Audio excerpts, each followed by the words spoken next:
प्रभु जीशु ख्रीष्ट अति बहुमूल्य नाम प्रभु को दास भाव आपण मान प्रत्येक को आंतरिक शुभेच्छा एवं अभिनंदन जनाए। आज आपण मान सम्मुख में गोटे छोट प्रसंग नहीं प्रभु वाक्य रखापी चाहे। आ प्रसंगर शीर्षक हूँ आपण प्रेम रे पड़िछंती कि। प्रसंगर शीर्षक है आपण प्रेम रे पड़िछंती कि। विशेषकर संवादटी युवा मान जो स्कूल कॉलेज रे पढ़ती जे मानकर विवाह बयस हो ही नहीं पर्यंत बा से माने विवाह बयस पाद दौरान मुझे 5टी परामर्श रखापी चाहे। जो माने प्रेम रे पड़िछंती बा प्रेम रे पड़ापी जाउछंती सेमान को निमंते मु 5टी परामर्श रखापी चाहे जहाँ वास्तव में आम युवा मान को साहाय्य करिवो जेपरि सेमाने आग को ध्यान देवे से माने प्रेम करने पूर्वर बा विवाह रे आग को बढ़िया पूर्वर। प्रथम विषय कहवाई चाहे आपण प्रेम रे पड़िछंती कि यही प्रसंग कहवाई प्रथम विषय है निज बयस को ध्यान दियंतु। आपण प्रेम रे पड़िबा पूर्वर आपणार बयस को देखंतु। आपण जदि 20 वर्ष कम प्रेम रे पड़ंतु नहीं। प्रेम न कले भल नचेत आपण शिक्षा आपण भविष्य एपरिक आपण चरित्र मध्य नष्ट हो पारे एवं आपण सब क्षेत्र रे अक्षम हेबे। आपण भविष्य तो अंधकारमय हेबो किंतु ता सहित आपण शिक्षा मध्य उत्तम भाव में संपन्न करि पारिबे नहीं एवं आपण चरित्र मध्य कष्ट पाइबो। प्रभु को दास भाव में कहवाई चाहे शारीरिक आवेग और आतुरता को नियंत्रण व संयत करंतु।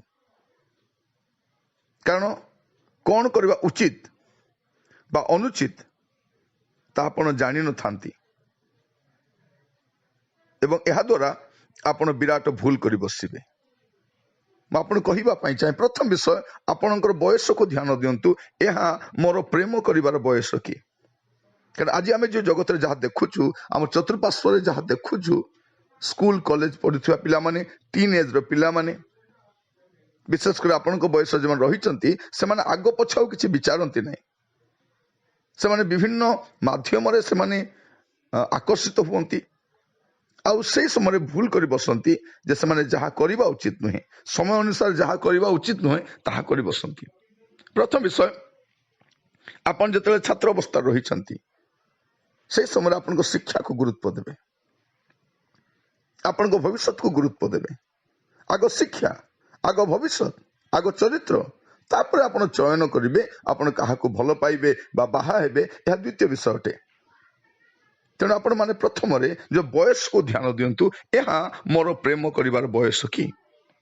प्रेम रे पड़िबा पूर्व आपण ध्यान दियंतु जे आपणकर प्रेम करिवार बयस होईछि कि। आ द्वितीय विषय पाठ पढ़ा और भविष्य गठन को अधिक ध्यान दियंतु। आपण प्रेम रे पड़िबा पूर्व आपणकर पाठ पढ़ा एवं भविष्य को अधिक ध्यान दियंतु।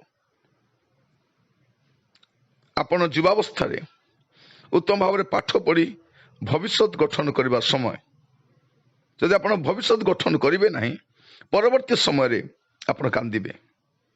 कारण आम जो समय बसवास करुछु शिक्षार अधिक गुरुत्व रही। भविष्य निर्माण रे आपण शिक्षार आवश्यकता अधिक रही। जदि उत्तम भविष्य आप चाहूँगी तेज आपन उत्तम भाव में पढ़ा पड़ो।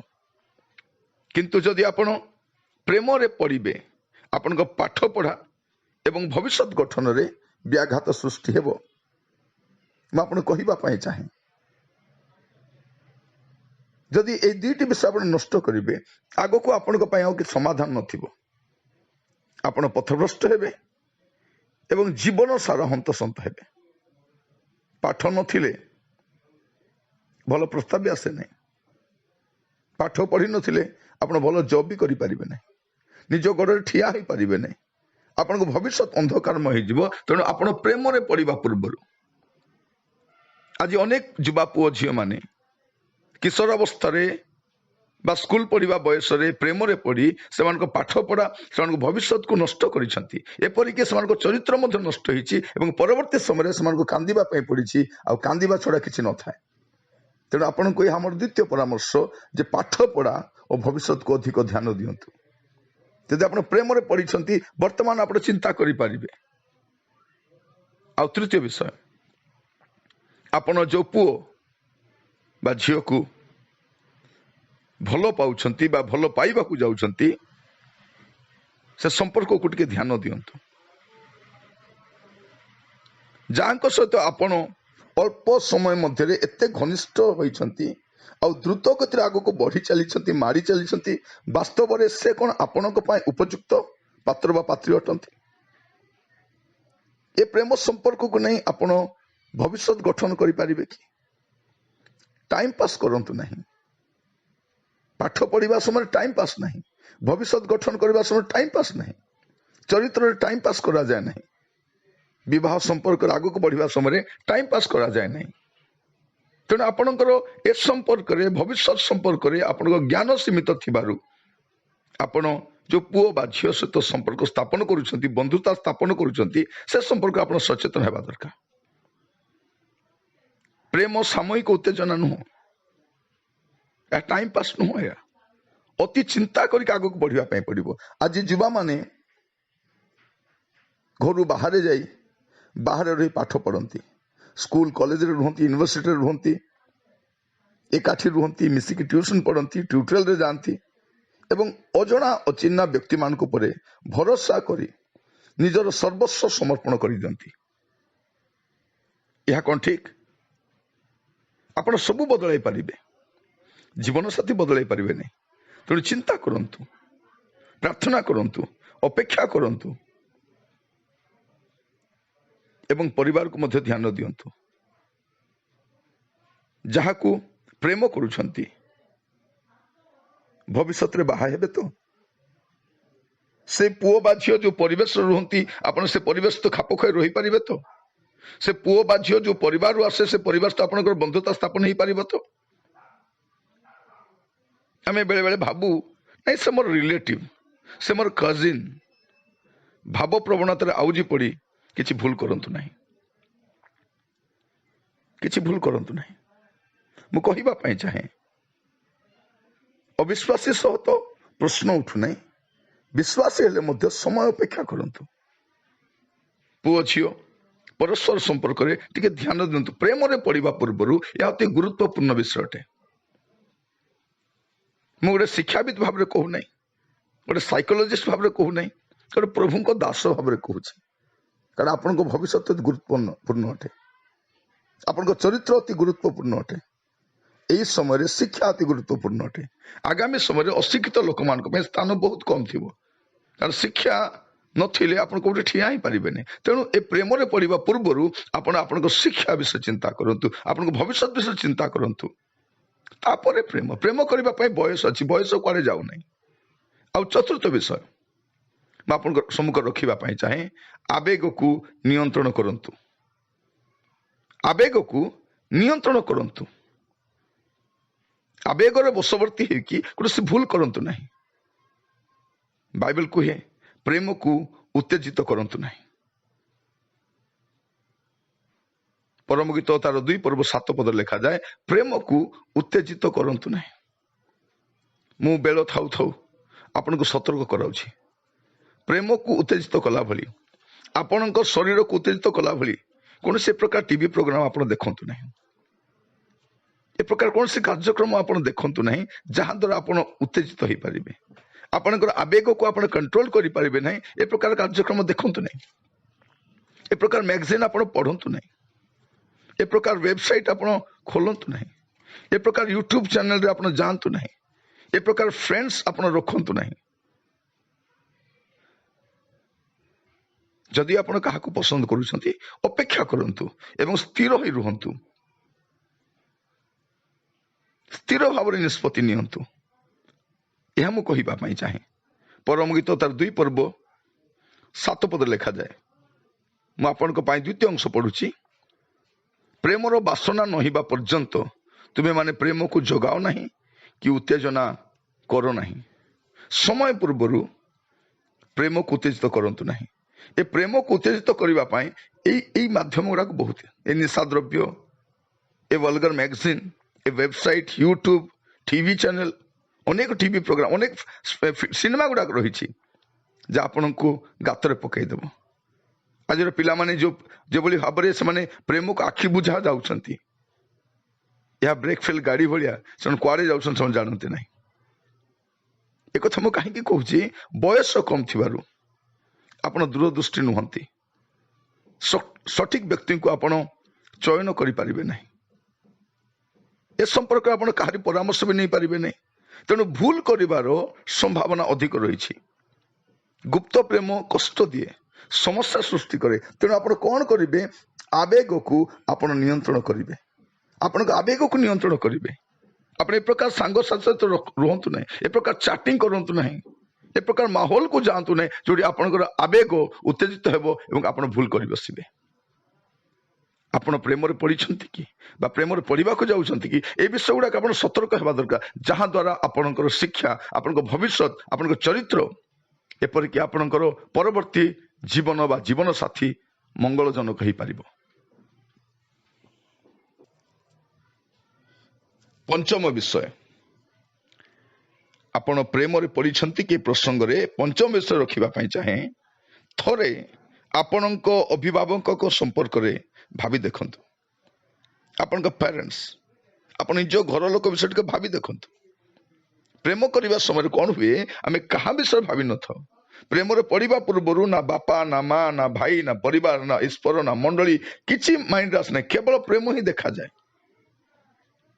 थरे आपणक पेरेंट्स को कथा भावी देखंतु। आपणकर गोटे भूल निष्पत्ति आपणक पाई सबुदिन पाई दुख आनी पारे। परिवार अपमानित हेबे, लज्जित होई पारंती। आपणक ए प्रेम संपर्कर परिणाम कौन हबो ता आपण जानती भी नहीं, ता जानती भी नहीं। गोटे भूल निष्पत्ति आपन को बहुत भूल, ए गोटे एटा गोटे बहुत इंपोर्टेंट विषय अटे। प्रेम लाइफ रो बहुत इंपोर्टेंट विषय अटे। तेणु आपण को अति गुरुत्वपूर्ण भाव नबार अछि। जगतर पिला माने जेबोली भाबरे काहारी परामर्श लड़ती नहीं। पाठ पढ़िबा समय, स्कूल पढ़िबा समय जोठी देखले प्रेम रे पढ़ती, से लोक को जानी नहीं, चिन्ही नहीं। से लोकटा से को राज्यर, को भाषार, को गाँव, तार पृष्ठभूमि कौन, से कि प्रकार किछि न भावी हृदय दे बसंती एवं परिशेष रे अपमानित हेबा छड़ा किछि बलका न थाए। आपनकर गोटे भूल निष्पत्ति आपण जानती। पुओ झियो मानकु पचारिबा पई चाहे, कहिबा पई चाहे, आपण जानती आपण माने आपनक बापा मां को पई सब किछि अटंती। सानोटी बेलरु आपनक पई सब करि आसीचंती। आपनक पाठ पढ़ाइबा, आपनक जत्न नेबा, आपनक कैरियर तैयारी करबा। जदि बापा माँ आपन एते सब चिंता करुछंती, आपण थरे भी चिंता करिबे नै बापा मां को पई। स्वार्थी ही जिवे से मान तो स्वार्थी ही नांती, से माने स्वार्थी ही नांती। आपण को पई जहा उत्तम ताहा करिछंती, किंतु आपण एते बड़ डिसीजन नेबा समय रे आपण को पितामाता को परामर्श केमति नेबे नै। प्रेम अंध अटे हम जानू। तेणु अभिभावक, आत्मिक नेतृवृंद सेमान को परामर्श आम पे आशाबाड़ी सदृश अटे। सहमति क्रमे आग को बढ़ंतु, समय अनुसार आग को बढ़ंतु। पितामाता को लज्जित करी, पितामाता को अपमानित करी, पितामाता को हेय ज्ञान करी, सेमान को साइड करी कि एक घरिया करी कि आपण को प्रेम रे आग को बढ़ी पारिबे। मु कहिबा पई चाहे आपण को ए पांचटी विषय कति ध्यान देबे। उचित व्यक्ति ठारू परामर्श नेबा को विलंब करिवे नहीं। जदि आपण किसी अग्रसर भी होइछंती, बा कि प्रकार फांदरे पड़िछंती, बा समस्या रे पड़िछंती, आमे सब जानू। आज समय जहाँ देखा जाउछि, पुओ हुंतु बा झियो हुंतु, भल पाइबा सब ठीक अछि। जदि आपण ओहरी आसीबे, से आपण को अपमान करिवो, एपरिक आप मारिबा कथा मध्ये हम देखुछु। प्रेम रे फेलियर हेबे, जदि अपमानित हेबे, से कोन मध्ये करि पारंती। प्रेम करबा समय समस्त भल देखा जाती, किंतु परवर्ती समय रे बहुत समस्या सृष्टि करे। तेणु विशेष करी मु युवा झियो मान को कहिबा पई चाहे, घर बाहर रहिबा समय रे आपण माने बहुत सतर्क हेबा दरकार, बहुत सतर्क हेबा दरकार। आपण भावंतु नहीं ଯେ ଆପଣ ସେଠି କ'ଣ କରିଦେବେ। ମୁଁ ଆପଣ କହିବା ପାଇଁ ଚାହେଁ, ଆପଣ ବହୁତ ସାବଧାନ ହେବା ଦରକାର। ଯଥା ସମୟରେ ଉଚିତ ପରାମର୍ଶ ନିଅନ୍ତୁ। ପ୍ରଥମରେ ଆପଣଙ୍କ ସୃଷ୍ଟିକର୍ତ୍ତା ଈଶ୍ୱର ନିକଟରେ ପ୍ରାର୍ଥନା ଜଣାନ୍ତୁ। ଚାଳନାର ଅପେକ୍ଷା ରୁହନ୍ତୁ। ମନ ମଧ୍ୟରେ କାହାକୁ ରଖିକି ପ୍ରାର୍ଥନା କରନ୍ତୁ ନାହିଁ, ନଚେତ୍ ଭ୍ରମିତ ହେବେ। ଆପଣ ମନେ ରଖନ୍ତୁ, ଯଦି ଅବିଶ୍ୱାସୀ ପୁଅ ବା ଝିଅ ଯେତେ ଶିକ୍ଷିତ ହୁଅନ୍ତୁ, ଯେତେ ପ୍ରତିଷ୍ଠିତ ହୁଅନ୍ତୁ, ଯେତେ ସମ୍ଭ୍ରାନ୍ତ ହୁଅନ୍ତୁ, ଆଗକୁ ବଢ଼ନ୍ତୁ ନାହିଁ। ତାହା ଏକ ଅଜ୍ଞାତ ଗାତ ଅଟେ। ଆପଣ ପଡ଼ିଲେ ବାହାରି ପାରିବେ ନାହିଁ। ଆଜିର ସମୟରେ ଅନେକ ଯୁବା ପୁଅ ଝିଅମାନେ ପରସ୍ପର ଶିକ୍ଷାଗତ ଯୋଗ୍ୟତା, ନିଜକୁ ଅତି ଉନ୍ନତମାନର ଲୋକ ଭାବିକି ସେମାନେ ଭାବନ୍ତି ଯେ ନାଇଁ ଆମେ ଏକାଠି ପାଠ ପଢ଼ିଲୁ, ଏକାଠି ଚାକିରି କରୁଛୁ, ଆମେ ମିଶିକି ରହୁଛୁ, ଗୋଟିଏ ସ୍ଥାନରେ ରହୁଛୁ, ଆମର କିଛି ଟେନସନ୍ ନାହିଁ, ଆମେ ପରସ୍ପରକୁ ଭଲରେ ଜାଣିଛୁ। ଆପଣ ଏକାଠି କାମ କରିପାରନ୍ତି, ଏକାଠି ପାଠ ପଢ଼ିପାରନ୍ତି, ଗୋଟିଏ କଲୋନୀରେ ରହିପାରନ୍ତି, କିନ୍ତୁ ପରିବାର ଗଠନ କରିପାରିବେ ନାହିଁ। ଆପଣ ମନେ ରଖନ୍ତୁ, ଅବିଶ୍ୱାସୀ ପୁଅ ବା ଝିଅ ଯେତେ ଶିକ୍ଷିତ ହୁଅନ୍ତୁ, ଯେତେ ସୁନ୍ଦର ହୁଅନ୍ତୁ, ଯେତେ ପ୍ରତିଷ୍ଠିତ ପରିବାର ହୁଅନ୍ତୁ, ସମ୍ଭ୍ରାନ୍ତ ପରିବାର ହୁଅନ୍ତୁ, ପ୍ରେମରେ ଆଗକୁ ବଢ଼ନ୍ତୁ ନାହିଁ, ନଚେତ୍ ପରବର୍ତ୍ତୀ ସମୟରେ ଆପଣ କାନ୍ଦିବେ ଆଉ ତାର ସମାଧାନ ମଧ୍ୟ ନଥିବ। ମୁଁ କହିବା ପାଇଁ ଚାହେଁ, ଯଦି ଅଣଖ୍ରୀଷ୍ଟିଆନ ପୃଷ୍ଠଭୂମିରୁ କିଏ ଆସିଛନ୍ତି, ସେ ପ୍ରଭୁଙ୍କୁ ଜାଣିନାହାନ୍ତି, ବା ଖ୍ରୀଷ୍ଟିଆନ ପୃଷ୍ଠଭୂମିରୁ ମଧ୍ୟ କୌଣସି ପୁଅ ବା ଝିଅ ପ୍ରଭୁଙ୍କୁ ଜାଣିନାହାନ୍ତି, ପିତାମାତା ଯେତେ ବାଧ୍ୟ କଲେ ମଧ୍ୟ ଆପଣ ରୋକଠୋକ ମନା କରନ୍ତୁ। କାରଣ ବାଇବଲ କୁହେ, ଅବିଶ୍ୱାସୀ ସହିତ ଅସମାନ ରୂପେ ଯଚା ନ ଯାଅ। ଅବିଶ୍ୱାସୀ ସହିତ, ଆଲୋକର ସନ୍ତାନ ସହିତ ଅନ୍ଧକାର ସନ୍ତାନ କୌଣସି ସମ୍ପର୍କ ନାହିଁ। ଆପଣଙ୍କ ଜୀବନରେ ଈଶ୍ୱରଙ୍କ ଇଚ୍ଛା ପୁରା କରନ୍ତୁ। ବିଶ୍ୱାସୀ ପୁଅ ଝିଅ ମଧ୍ୟରେ ସମୟ ପୂର୍ବରୁ ଭଲ ପାଇବା ପାପ ଅଟେ ଏବଂ ଅବିଶ୍ୱାସୀକୁ ବାହା ହେବା ଅପରାଧ ଅଟେ। ମୁଁ ପୁଣି ଥରେ ରିପିଟ୍ କରିବା ପାଇଁ ଚାହେଁ, ବିଶ୍ୱାସୀ ପୁଅ ଝିଅ ସମୟ ପୂର୍ବରୁ ପରସ୍ପରକୁ ଭଲ ପାଇବା ପାପ ଅଟେ। ଅପେକ୍ଷା କରନ୍ତୁ ସମୟର। ବିଶ୍ୱାସୀ ବିଶ୍ୱାସୀକୁ ମଧ୍ୟ ପ୍ରେମରେ ପଡ଼ି ନ ପାରନ୍ତି, ଆଉ ଅବିଶ୍ୱାସୀକୁ ବାହା ହେବା ତ ବଡ଼ ଅପରାଧ ବିଷୟ ଅଟେ। କିନ୍ତୁ ଆଜିର ସମୟରେ ଆମେ ଦେଖୁଛୁ, ଅନେକ ପୁଅ ଝିଅମାନେ ଆଗ ପଛ ନ ବିଚାରିକି ଆଗକୁ ବଢ଼ୁଛନ୍ତି।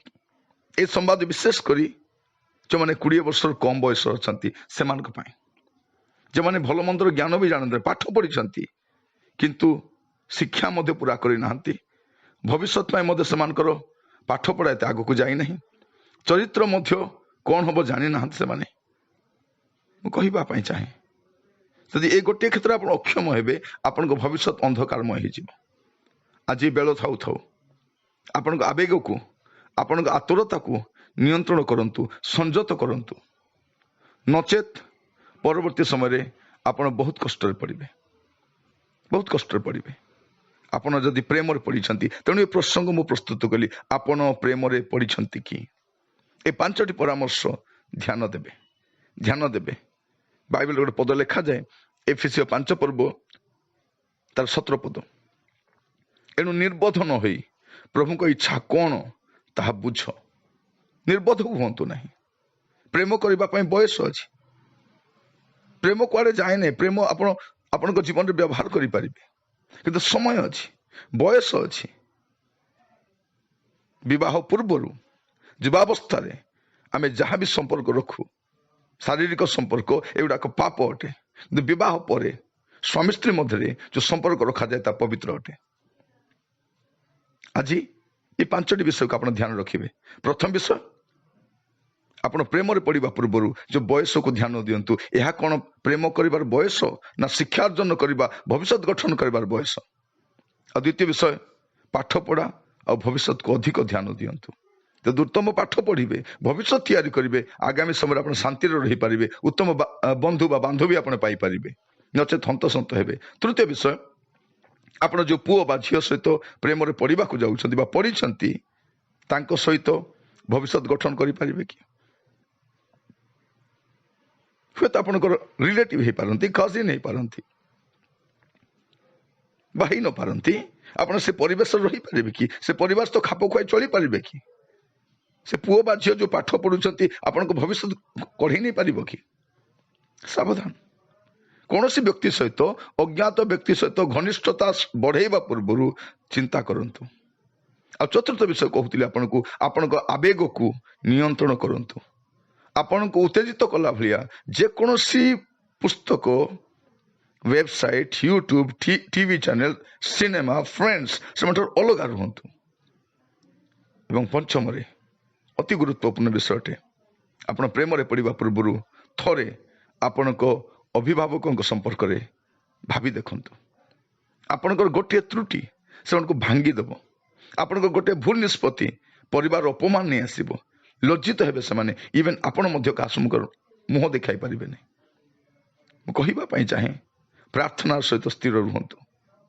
ଯଦି ଆପଣ କୌଣସି ପ୍ରକାର ଫାନ୍ଦରେ ପଡ଼ିଛନ୍ତି, ବାହାରି ଆସିପାରୁନାହାନ୍ତି, ଜଣେ ଉତ୍ତମ ବ୍ୟକ୍ତି, ଚରିତ୍ରବାନ ବ୍ୟକ୍ତି, ଯେ ଆପଣଙ୍କର ବୟସରେ ବଡ଼, ଏପରି ଏକ ଜଣେ ବ୍ୟକ୍ତିଙ୍କ ଠାରୁ ପରାମର୍ଶ ନିଅନ୍ତୁ। ବିଳମ୍ବ କରନ୍ତୁ ନାହିଁ। ପ୍ରଭୁ ଆପଣମାନଙ୍କୁ ଆଶୀର୍ବାଦ କରନ୍ତୁ। ଆସନ୍ତୁ ପ୍ରାର୍ଥନା କରିବା। ପ୍ରିୟ ଯୁବା ଭାଇ ଭଉଣୀମାନେ, ମୁଁ ଆପଣମାନଙ୍କ ପାଇଁ ପ୍ରାର୍ଥନା କରିବା ପାଇଁ ଚାହେଁ। ପ୍ରଭୁ ଆପଣମାନଙ୍କୁ ବାହୁଲ୍ୟ ରୂପେ ଆଶୀର୍ବାଦ କରନ୍ତୁ। ମଙ୍ଗଳମୟ ପିତା ପରମେଶ୍ୱର, ଆପଣଙ୍କୁ ଧନ୍ୟବାଦ ଦେଉଛି ପ୍ରଭୁ। ଆଜି ମୋର ଯୁବା ଭାଇ ଭଉଣୀମାନଙ୍କ ସମ୍ମୁଖରେ ପ୍ରଭୁ ଗୋଟେ ଛୋଟ ପ୍ରସଙ୍ଗରେ ବାର୍ତ୍ତା ପରିବେଷଣ କରିବା ପାଇଁ ଆପଣ ମୋ ହୃଦୟରେ ଚାଳନା ଦେଇଛନ୍ତି। ପ୍ରଭୁ ଦୟାକରି ସାହାଯ୍ୟ କର। ପ୍ରଭୁ ଆମର ଯୁବା ପୁଅ ଝିଅମାନେ ଅବାଟରେ ଯିବା ସମୟରେ ପ୍ରଭୁ ଏହି ପ୍ରସଙ୍ଗଟି ସେମାନଙ୍କ ଜୀବନରେ କାର୍ଯ୍ୟ କରୁ। ପ୍ରଭୁ ସମୟ ପୂର୍ବରୁ, ବୟସ ପୂର୍ବରୁ ଶିକ୍ଷା ଅର୍ଜନ ନ କରି, ଭବିଷ୍ୟତ ଗଠନ ନ କରି, ଭୁଲ ପଦକ୍ଷେପ ନେବା ପୂର୍ବରୁ ପ୍ରଭୁ ସେମାନଙ୍କୁ ଦୟାକରି ସାହାଯ୍ୟ କର। ଅନୁଗ୍ରହକାରୀ ପିତା ପରମେଶ୍ୱର, ଆପଣଙ୍କ ଦୟା ସେମାନଙ୍କ ସଙ୍ଗ ଧରୁ ପ୍ରଭୁ। ପ୍ରଭୁ ସେମାନେ ଟିନେଜରେ ରହିଥିବା ସକାଶେ ଗୋଟେ ବିଷୟ ଜାଣିପାରନ୍ତି ନାହିଁ ପ୍ରଭୁ, କ'ଣ କରିବାକୁ ହବ ତାହା ଜାଣନ୍ତି ନାହିଁ ପ୍ରଭୁ। ଦୟାକରି ସାହାଯ୍ୟ କର, ଅନୁଗ୍ରହ କର ପ୍ରଭୁ। ପୁଅ ଝିଅମାନେ ବାପା ମାଙ୍କ ଠାରୁ ଦୂରରେ ରୁହନ୍ତି, ସ୍କୁଲ କଲେଜରେ ରୁହନ୍ତି, ହଷ୍ଟେଲରେ ରୁହନ୍ତି, ବାହାରେ ଚାକିରି କରିବା ପାଇଁ ଯାଆନ୍ତି, ବାହାରେ ଟ୍ୟୁସନ ଯାଆନ୍ତି, ଟ୍ୟୁଟୋରିଆଲକୁ ଯାଆନ୍ତି ପ୍ରଭୁ। ଅଜ୍ଞାତ ବ୍ୟକ୍ତିମାନଙ୍କ ସଂସ୍ପର୍ଶରେ ଆସିକି ପ୍ରଭୁ ଅନେକ ଭୁଲ ପଦକ୍ଷେପ ନେଇଛନ୍ତି ପ୍ରଭୁ। ଆବେଗକୁ ନିୟନ୍ତ୍ରଣ କରିପାରିନାହାନ୍ତି। ପବିତ୍ରାତ୍ମା ପରମେଶ୍ୱର ଦୟାକରି ସାହାଯ୍ୟ କର ପ୍ରଭୁ। ସେମାନେ ଯେପରି ଆଗାମୀ ସମୟରେ ସବୁ ବିଷୟ ସତର୍କ ହେବେ। ଆପଣ ବାପା ମା, ଆପଣ ପରିବାର, ଆପଣ ବନ୍ଧୁ ବର୍ଗ ବିଷୟରେ ଭାବିବେ ପ୍ରଭୁ। ସେମାନଙ୍କ ମଣ୍ଡଳୀ ବିଷୟରେ ଭାବିବେ ପ୍ରଭୁ। ଦୟାକରି ସାହାଯ୍ୟ କର ପ୍ରଭୁ। ଆପଣ ପିତାମାତାଙ୍କୁ ପୁଣି ଆପଣଙ୍କୁ ପ୍ରଭୁ ଯେପରି ସେମାନେ ଦୁଃଖ ନ ଦିଅନ୍ତି, ଏଥିପାଇଁ ଅନୁଗ୍ରହ କର ପ୍ରଭୁ। ଆଜିର ସମୟରେ ଯେଉଁ ପୁଅ ଝିଅମାନେ ପ୍ରଭୁ ଅବିଶ୍ୱାସୀ ପୁଅ ଝିଅମାନଙ୍କ ସହିତ ବନ୍ଧୁତା ସ୍ଥାପନ କରି ବିବାହ କାର୍ଯ୍ୟରେ ଆଗକୁ ବଢିବା ପାଇଁ ନିଷ୍ପତ୍ତି ନେଉଛନ୍ତି, ସେମାନଙ୍କୁ ବୁଝିବା ପାଇଁ ସାହାଯ୍ୟ କର ପ୍ରଭୁ। ବୁଝିବା ପାଇଁ ସାହାଯ୍ୟ କର, ଦୟା କର ପ୍ରଭୁ, ଅନୁଗ୍ରହ କର ପ୍ରଭୁ। ସେମାନେ କେତେ ବଡ଼ ଅପରାଧ ଆପଣଙ୍କ ବିରୁଦ୍ଧରେ କରୁଛନ୍ତି ତାହା ବୁଝିବା ପାଇଁ ସାହାଯ୍ୟ କର। ଅସମାନ ଜୁଆଳରେ ଯଚା ଯାଉଛନ୍ତି ପ୍ରଭୁ। ଆଲୋକ ଅନ୍ଧକାରକୁ କେବେ ମିଶିବ ନାହିଁ ବୋଲି ଆପଣ କହିଛନ୍ତି ପ୍ରଭୁ। ସେମାନେ ତାହା ଗଠନ କରିବା ପାଇଁ ଯାଉଛନ୍ତି। ପିତା ଦୟା କର ବୋଲି ପ୍ରାର୍ଥନା କରୁଛି ପ୍ରଭୁ। ମୋର ଯୁବା ଭାଇ ଭଉଣୀ ମାନେ ଉତ୍ତମ ପାଠ ପଢିବେ, ଉତ୍ତମ ଭବିଷ୍ୟତ ଗଠନ କରିବେ, ଦେଶର ଗୋଟେ ପ୍ରଭୁ ସଭ୍ୟ ନାଗରିକ ହେବେ, ଉତ୍ତମ ଚରିତ୍ରବାନ ହେବେ ପ୍ରଭୁ। ଏ ପ୍ରକାର ଅନୁଗ୍ରହ କର ଏବଂ ଭବିଷ୍ୟତ ଜୀବନରେ ସେମାନେ ବାହାଘର ଆଗେଇକି ପ୍ରଭୁ ଉତ୍ତମ ଜୀବନ ସାଥୀ ପାଇପାରିବେ, ଏ ପ୍ରକାର ସାହାଯ୍ୟ କର। ସେମାନଙ୍କୁ ଦୂରଦୃଷ୍ଟି କର ପ୍ରଭୁ, ବୁଝିବା ପାଇଁ ସାହାଯ୍ୟ କର। ଯଦି କେହି ଏ ପ୍ରକାର ଭୁଲ ଫାନ୍ଦରେ ପଡ଼ିଯାଇଛନ୍ତି ପ୍ରଭୁ, ଆଜି ସେଠୁ ବାହାରିବା ପାଇଁ ଅନୁଗ୍ରହ କର ବୋଲି ପ୍ରାର୍ଥନା କରୁଛି। ଦୟାମୟ ସ୍ୱର୍ଗସ୍ଥ ପିତା, ଆପଣଙ୍କ ନାମର ମହିମା ହଉ, ଗୌରବ ହଉ। ପ୍ରାର୍ଥନା ଶୁଣିଲ, ସେଥିପାଇଁ ଧନ୍ୟବାଦ ଦିଏ ପ୍ରଭୁ। ପ୍ରତ୍ୟେକଙ୍କୁ ବାହୁଲ୍ୟ ରୂପେ ଆଶୀର୍ବାଦ କର ପ୍ରଭୁ। ଜଣେ ପାଠ ପଢୁଛନ୍ତି, ଜ୍ଞାନର ଅଭାବ ଅଛି, ଜ୍ଞାନ ଦିଅ ପ୍ରଭୁ। ପାରିବାରିକ ସମସ୍ୟା ମଧ୍ୟ ରହିଛନ୍ତି, ଗୁଡିଏ ପ୍ରକାର ପ୍ରଭୁ ପରିସ୍ଥିତି ଗତି କରୁଛନ୍ତି, ଅନୁଗ୍ରହ କର ପ୍ରଭୁ, ଦୟା କର ପ୍ରଭୁ। ପ୍ରାର୍ଥନା ଶୁଣିଲ, ଧନ୍ୟବାଦ। ଆଦର ମହିମା ଗୌରବ ଆପଣଙ୍କୁ ଦେଇ ପ୍ରାର୍ଥନାଟି ମୋର ପ୍ରାଣର ପ୍ରିୟ ଯୀଶୁଙ୍କ ନାମରେ ମାଗିଲି, ଆମେନ୍। ପ୍ରଭୁ ଆପଣମାନଙ୍କୁ ଆଶୀର୍ବାଦ କରନ୍ତୁ। ପ୍ରିୟ ଯୁବା ଭାଇ ଭଉଣୀ ମାନେ, ଏ ସମ୍ବାଦ ଦ୍ୱାରା ନିଶ୍ଚିତ ଭାବରେ ଆପଣମାନେ ଉପକୃତ ହେଇଥିବେ। ଯଦି ସମ୍ଭବ ଆପଣଙ୍କର କୌଣସି ସାଙ୍ଗସାଥୀ ଅଛନ୍ତି ଯେଉଁମାନେ ଏ ପ୍ରକାର ପରିସ୍ଥିତିରେ ଅଛନ୍ତି, ଆପଣ ଭାବୁଛନ୍ତି ଏଇ ପ୍ରସଙ୍ଗଟି ସେମାନେ କାମରେ ଆସିବ, ପ୍ଲିଜ୍ ଆପଣ ସେମାନଙ୍କୁ ସେୟାର କରନ୍ତୁ। ଆଉ ବୟସ୍କ ବାପା ମା ମାନଙ୍କୁ ମଧ୍ୟ କହିବା ପାଇଁ ଚାହେଁ, ଯଦି ଆପଣ ଭାବୁଛନ୍ତି ଏ ପ୍ରସଙ୍ଗଟି ଆପଣଙ୍କ ପୁଅ ବା ଝିଅର ଜୀବନରେ କାର୍ଯ୍ୟରେ ଆସିବ, ତାଙ୍କୁ ମଧ୍ୟ ଶୁଣିବା ପାଇଁ ଉତ୍ସାହିତ କରନ୍ତୁ। ପ୍ରଭୁ ଆପଣମାନଙ୍କୁ ପ୍ରତ୍ୟେକଙ୍କୁ ବାହୁଲ୍ୟ ରୂପେ ଆଶୀର୍ବାଦ କରନ୍ତୁ। ଧନ୍ୟବାଦ ପ୍ରଭୁ। ଆପଣମାନଙ୍କ ସହିତ ରହିକି ମହିମା ପ୍ରକାଶ କରନ୍ତୁ।